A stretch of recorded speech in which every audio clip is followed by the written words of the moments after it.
Hola, muy buenas tardes, profesor Luis y compañeros de la Maestría en Salud Pública. Mi nombre es Raúl Pérez Correa y hoy hablaré sobre la responsabilidad jurídica en el ejercicio de la medicina. Y antes de entrar a este tema, me gustaría leerles una reseña histórica que escuché del abogado Miguel Carbonell, que trata del Código de Hammurabi, que es de 1760 a.C., y dice: si un médico hizo una operación grave con el bisturí de bronce y produjo la muerte, o si bien operó de una catarata a una persona y destruyó el ojo, se le cortarán las manos. Ya vemos que desde hace prácticamente 4000 años ya había consecuencias de una mala praxis médica. Entonces, la mala praxis es la acción u omisión de la actividad médica en el diagnóstico o tratamiento de una enfermedad que sea realizada con culpa. Esta genera daño al paciente y genera responsabilidad en el médico. Trae consecuencias como sanción penal por las lesiones ocasionadas o la muerte. También trae una sanción civil, que es la indemnización de los daños. Existen tres etapas en la atención médica. Una primera etapa, que es la diagnóstica, una segunda, que es terapéutica, y una tercera, que es recuperativa. En una de estas fases, el médico se le puede acarrear culpas, como la negligencia. La negligencia es cuando no se hace un tipo de proceder. Está la imprudencia, que es la acción que no debía hacerse. Está la impericia, que es actuar sin el conocimiento o las habilidades necesarias. Y está la infracción, que es cuando no se siguen las normas. ¿Cómo uno como médico evita caer en esta mala praxis? En primer lugar, hay que hacer una buena anamnesis, hacerle un buen interrogatorio al paciente, detalladamente, con un lenguaje que él pueda entender, para que nos pueda explicar y brindar toda la información posible. Porque no sería culpa del paciente si llegara a pasar algo de que, por ejemplo, es alérgico a la penicilina, yo no se lo pregunté, y si le puse ese tratamiento como antibiótico y tiene una reacción anafiláctica, pues la culpa es mía. No es culpa del enfermo que no me dijo, sino fui yo que no llevé un buen interrogatorio y no pregunté bien. Entonces eso hay que tenerlo muy en cuenta. Pero algo más común es cuando en el interrogatorio le puedo preguntar al paciente de qué enfermedades padece y me dice: bueno, soy hipertenso. Entonces, bueno, le pongo que es hipertenso y sigo preguntando, y cuando pregunto qué tratamiento toma, me dice: tomo losartán y metformina. Ya vemos que no solamente es hipertenso, sino que aparte es diabético. Pero para él, a lo mejor la diabetes no era una enfermedad, era una cosa que, bueno, tengo que mejorar la dieta, y seguro yo no soy diabético, porque no quiere reconocer que, bueno, tiene esa otra enfermedad. También es muy importante hacer un buen examen físico. Muchas veces, por el cansancio o la pereza que no deberíamos tener, no hacemos un buen examen físico.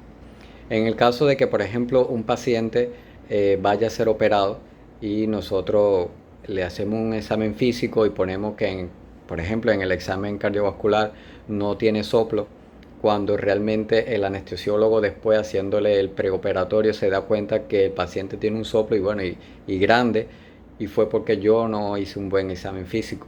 Entonces eso pudiera traer alguna consecuencia nefasta al paciente. Entonces eso hay que tenerlo muy en cuenta. Tanto el interrogatorio como los resultados que uno tenga en el examen físico se deben escribir muy detalladamente en la historia clínica. También en la historia clínica se va a describir los signos de alarma que pudiera tener una enfermedad en el paciente, y explicarle bien al paciente cuáles serían esos signos de alarma. Por ejemplo, un paciente anda caminando y se da un golpe en la cabeza, tiene una contusión craneal y es llevado al hospital y se deja en observación. Uno le puede explicar al paciente que uno de los signos de alarma que pudiera encontrar es que la cefalea y el vértigo aumenten, el dolor de cabeza y los mareos, que progresen mucho, que empiece a hablar tropelosamente, que no se entienda, cosas incoherentes, que tenga vómito en proyectil, Y es, bueno, un ejemplo de algo que pudiera pasar, ¿no? En el caso este de la contusión craneal. Entonces hay que explicarle bien y eso también se debe escribir en la historia clínica al paciente. Otra cosa, para no caer en mala praxis, uno tiene que reconocer las limitaciones del médico.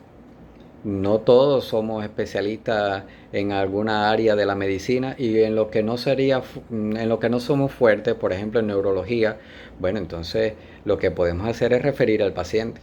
Se le da la atención básica, pero se refiere al neurólogo, que es el especialista. También reconocer las limitaciones de la institución. Muchas instituciones no tienen ciertos equipos o algo que necesite para el diagnóstico del paciente, pues también se debe referir al paciente. Y algo muy muy importante es tener una buena relación médico-paciente. Eso es infalible.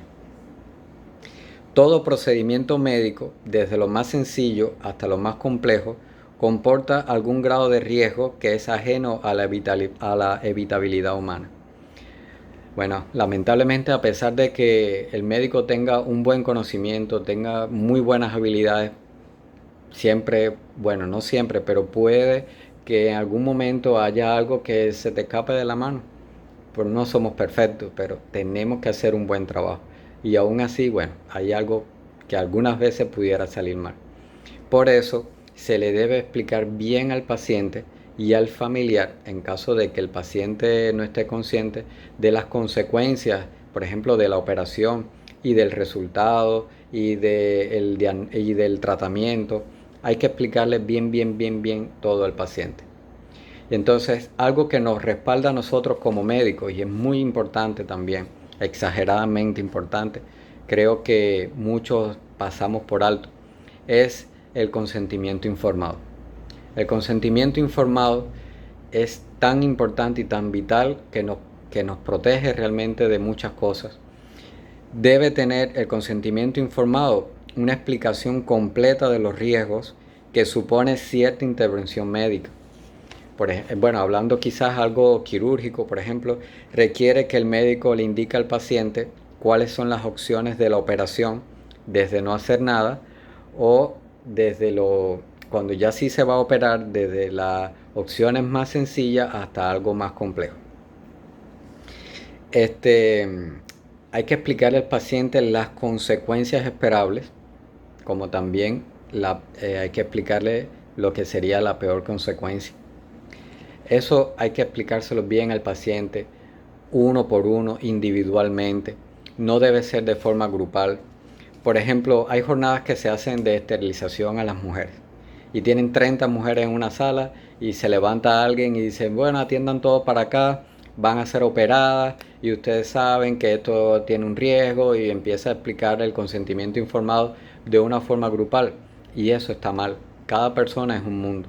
Así que el consentimiento informado debe hacerse individual con cada paciente. El paciente tendrá sus dudas, no todo el mundo entiende de la misma forma y es importante que todos entiendan el consentimiento informado. También, al uno explicar el consentimiento informado, se le debe dar un tiempo prudencial al paciente para que él pueda entender de lo que estuvimos hablando y termine finalmente, bueno, firmándolo, si es su decisión. ¿Qué ha pasado muchas veces? Ya cuando el paciente va a ser operado, que va en la camilla hacia el quirófano, ahí a esa hora aparece alguien, mira, firma aquí. Eso es un error grave. Eso no debería pasar. El consentimiento informado del paciente debe entenderlo bien y cuando él esté convencido ya de la explicación que le dimos y aclaradas ya todas sus dudas, entonces él es que lo puede firmar y hay que darle su tiempo para que él piense y medite sobre las consecuencias. Bueno, muchas gracias a todos por escucharme y feliz tarde.